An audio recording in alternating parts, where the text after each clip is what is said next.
Big stories and tomorrow's forecast from the region's most watched news team. This is WDBJ 7 at 10 on WZBJ 24.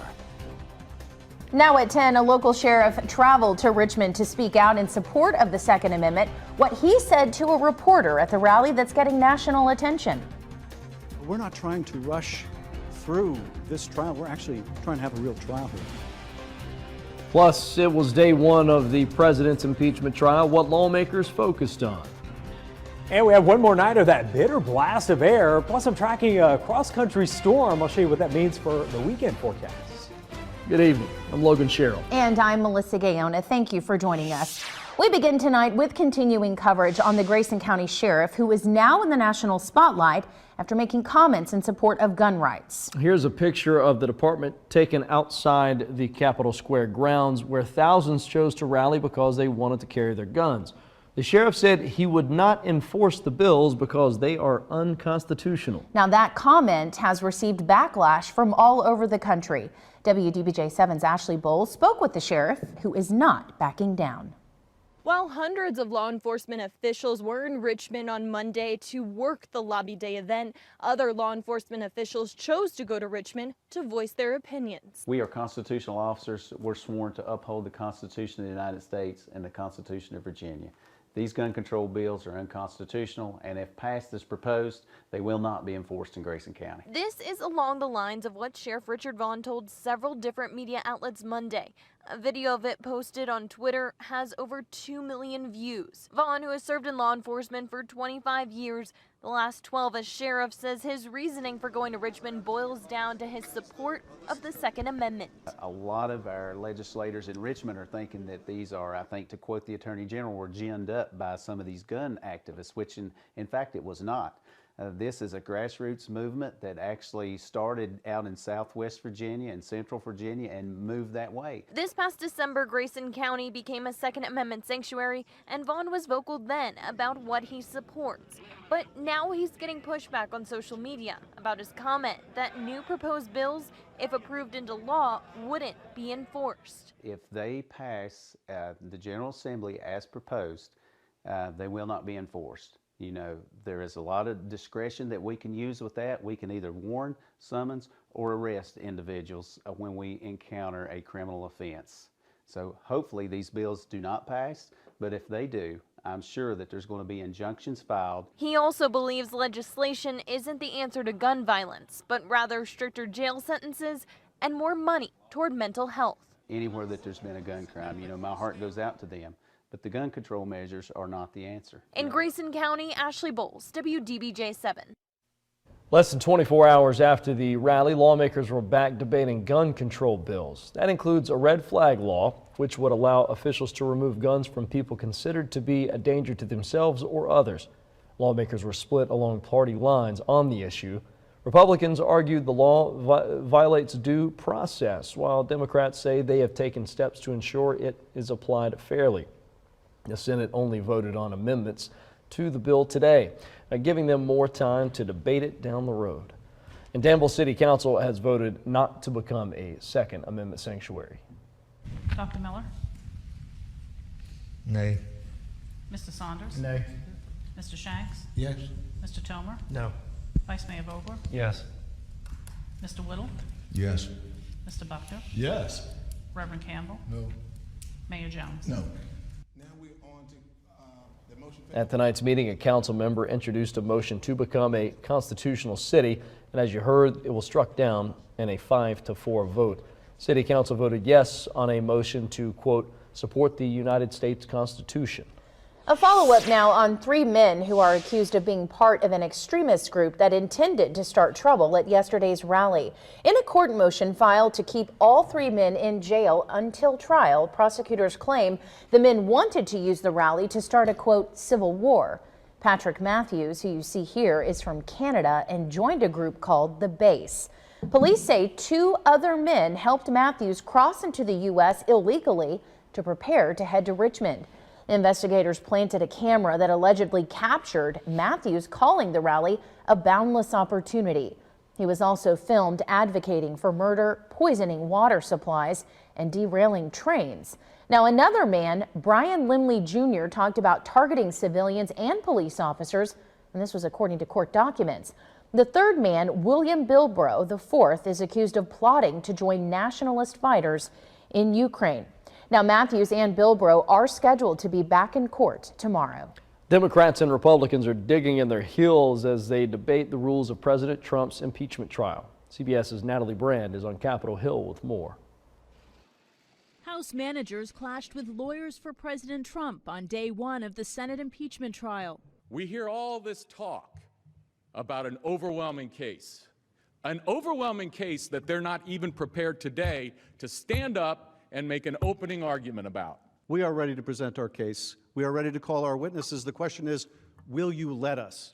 The session began with a rules concession. Senate Majority Leader Mitch McConnell submitted handwritten changes to his proposal, giving both sides a third day for opening arguments. That's after some moderate Republicans, including Susan Collins of Maine, expressed concerns. McConnell also agreed to admit House evidence automatically into the Senate record. I send an amendment to the desk. But Minority Leader Chuck Schumer's First Amendment to subpoena White House documents was defeated along straight party lines. The amendment is tabled. It was the same for amendments seeking documents from the State Department and the Office of Management and Budget. Some senators began the session taking copious notes. By evening, many looked restless, some even bored.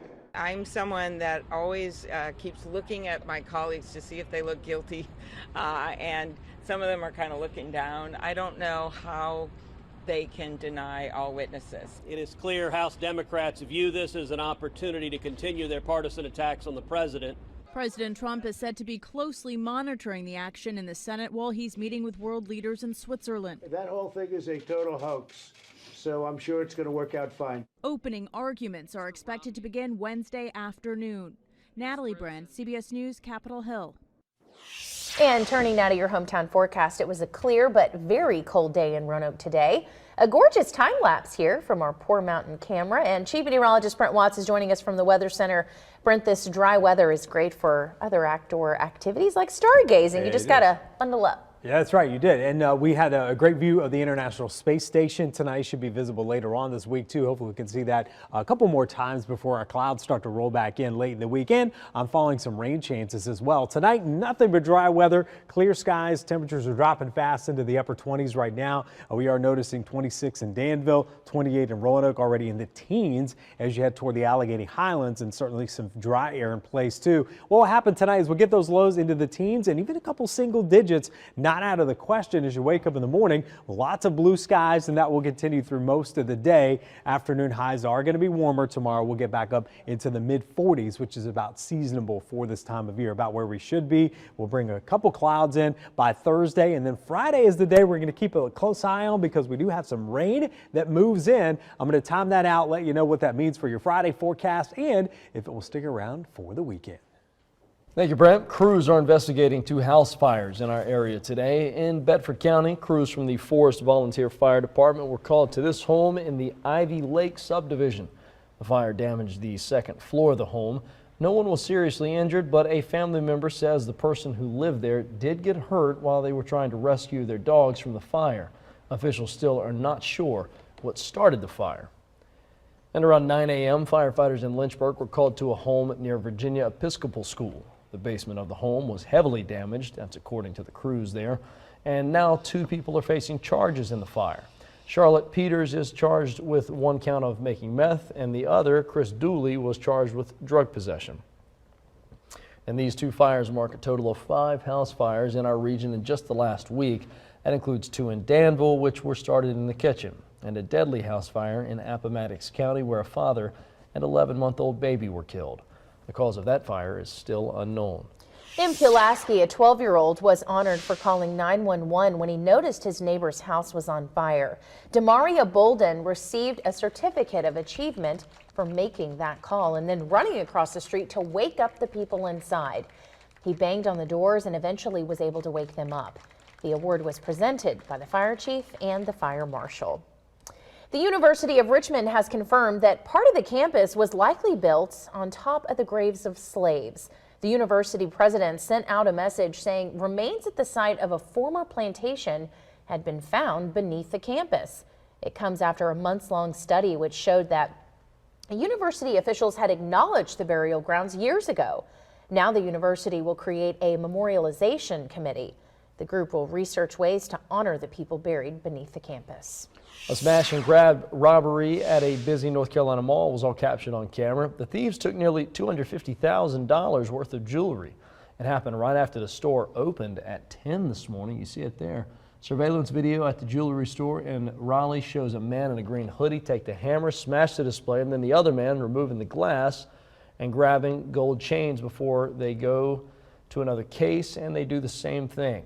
I don't know what to do, so we had to just fix whatever is going to be happening. We had to see so we had to move forward. And police are looking for the suspects. It's only January, but the roar of racing engines was back at the Martinsville Speedway today. WDBJ7's Travis Wells is joining us now in studio. Hey there, Trav. Hey, Melissa, the Modified Series will return to the Martinsville Speedway in May for the first time in nearly a decade. And today, several drivers laid that hammer down on the half mile. Ryan Preece, who just finished his Rookie Cup season, took a few turns in his modified ride today. Preece is a 22-time winner in the series, and he got some help this morning from Cup champ Kevin Harvick. Harvick doesn't plan to run the event in May. He was just there to help Preece shake the car down. The Modified Series is the only NASCAR-sanctioned series in which Harvick has not made at least one start. For me, it was a great experience today because it's way outside of my weekly routine and my comfort zone. So it's obviously put a smile on my face, and I haven't driven anything except for a go-kart since Homestead. So to get back in the car and you know, to hear that power and see the tires moving and all the things that were so much different from my weekly view is you know, it's always fun to do something different. Now, the modified cars will race in a companion event with the Cup drivers on the weekend of May 8th and 9th. All right, Trav, interesting to hear that the last thing he drove was a go-kart. Probably with his son. Oh, okay. Well, that makes sense then. All right, Trav, thank you so much. Yeah, I guess you would think after riding in a stock car for roughly 10 months a year. Yeah. I'd probably want to stay away from them too for a good 2 months before Daytona. Makes sense. And, you know, a go-kart, well, some go-karts go pretty fast, depending on where you go. You got to take a lot of Ubers. All right, coming up after the break, Will Smith is hitting the streets of Miami, but he's going undercover. We'll tell you what he's up to in tonight's Trending at 10.